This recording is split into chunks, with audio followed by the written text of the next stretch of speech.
Unit for Attack Countermeasures and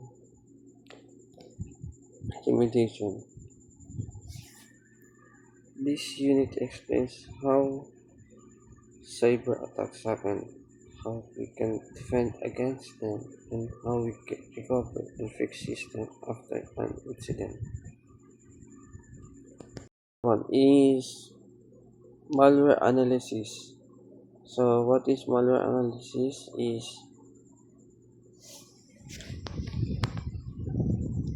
understanding the distinct characteristics and attack vectors and malicious software designed from compromised system. So dito natin ini-examine ang iba't ibang klase ng malicious software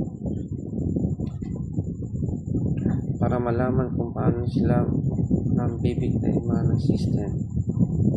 Also, we have viruses attached to legitimate files or programs. Ang virus ay kailangan ng human action. Yung i-click mo muna at kumakabit siya sa legit file.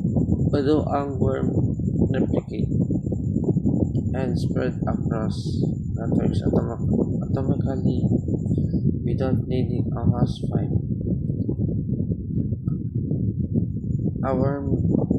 Ang worm naman ay independent, kaya niyang mag-spread sa network na mag-isa kahit walang ginagawang user. Ang example ito is yung virus na I love you virus. Yung nangyari is ito noong 2000 at WannaCry worm 2017.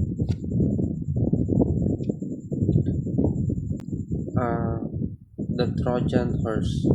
Malware disguised as legitimate software. They do not self-replicate but rely on social engineering.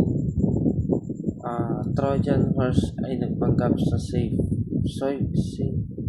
papanggap na safe software pero hindi hidden threat sa loob. So we have ransomware encrypts a victim files that demands payment. So ang ransomware ay nanggigigil or extortion. I-encrypt niya ang files mo at hihingi ng pera para mabalik ang access.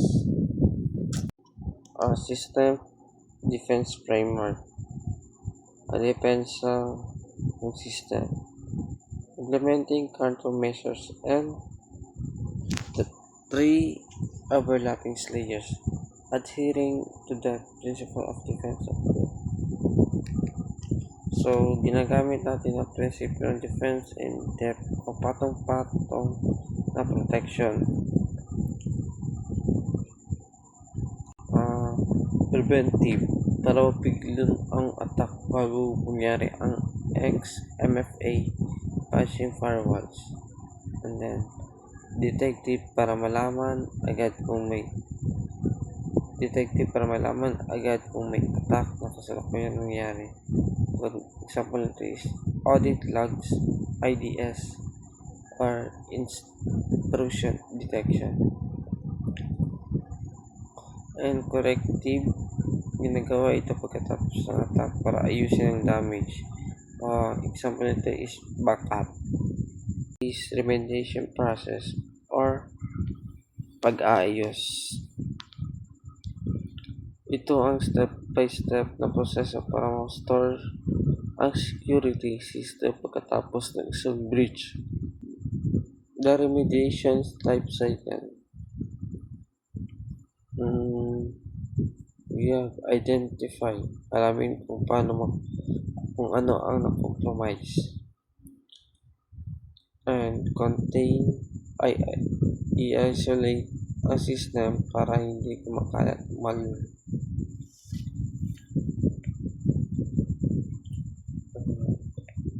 Eradicate. burahin ang threat, halimbawa i-reformat o linisin ang malware.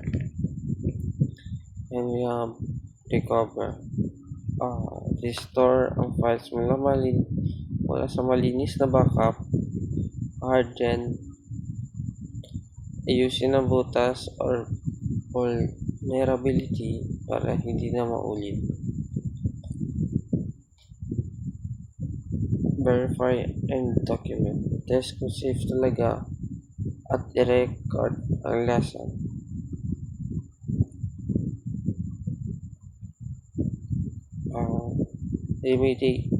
Remediation.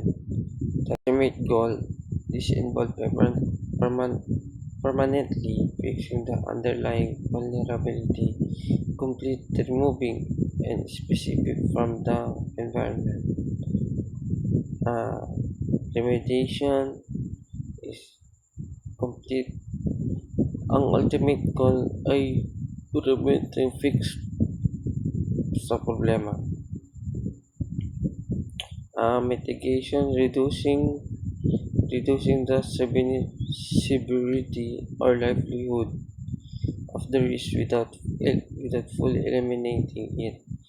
Example is using a web application firewall while waiting for the code fix.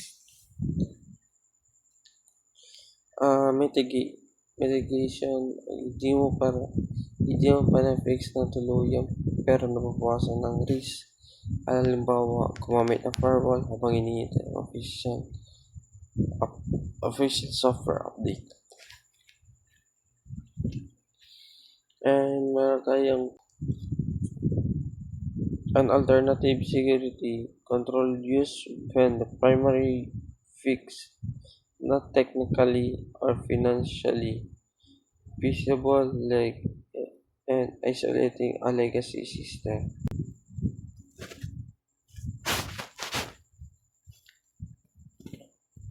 Compensating control kapag hindi na kayang i-fix dahil sa budget o lumang system, gumagamit ng alternative security para protection pa rin. Risk assessment. The systematic process of identifying threats or vulnerabilities, estimating likelihood, and evaluating potential impact. Dito natin sinusuri kung paano kalaki ang chance na ma-attack tayo. Livelihood at kung gaano kalala maging epekto nito sa ating business o system natin. Fundamentals risk. Dito ay pinapakita kung paano sinusukat ang risk. Hindi lang ito mula sa hula-hula, may sisunod tayong formula. Ang formula is risk equals livelihood x impact. Livelihood, gano'ng kadalas? Ano ang chance mangyari sa exam? Ang mangyari ang example is low to high. Yung impact, gano'ng kasakit? Kung may nangyari man ito, gano'ng kalaki ang damage sa kumpanya. Example is nawalan ba ng pera o nasira ang reputation. Qualitative risk management. Makikita mo sa table na may kulay green, yellow, purple. Ginagamit ito para ma-prioritize mga threat. Green, chill lang, manageable.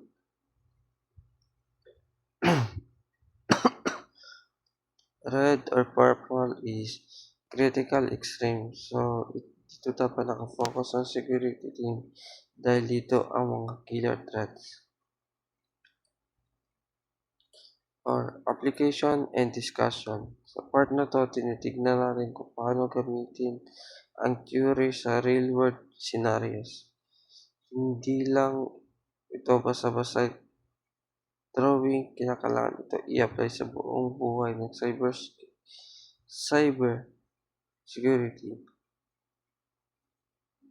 uh, real-world scenarios, designing defense strategy, or assessing risk for financial institution. So scenario one is designing defense strategies para sa ito sa mga financial institution, bangko. Mapping, paano mapping, paano natin mailalagay sa ang mga butas. Ang SQL injection ay baka high likelihood habang ang ransomware ay extreme impact. Countermeasures, prevent, pigilan ang pagpasok. And detective is alamin kung may nakapasok na ba or monitoring. Corrective, ayusin ng damage or mga like ng backups or patchings.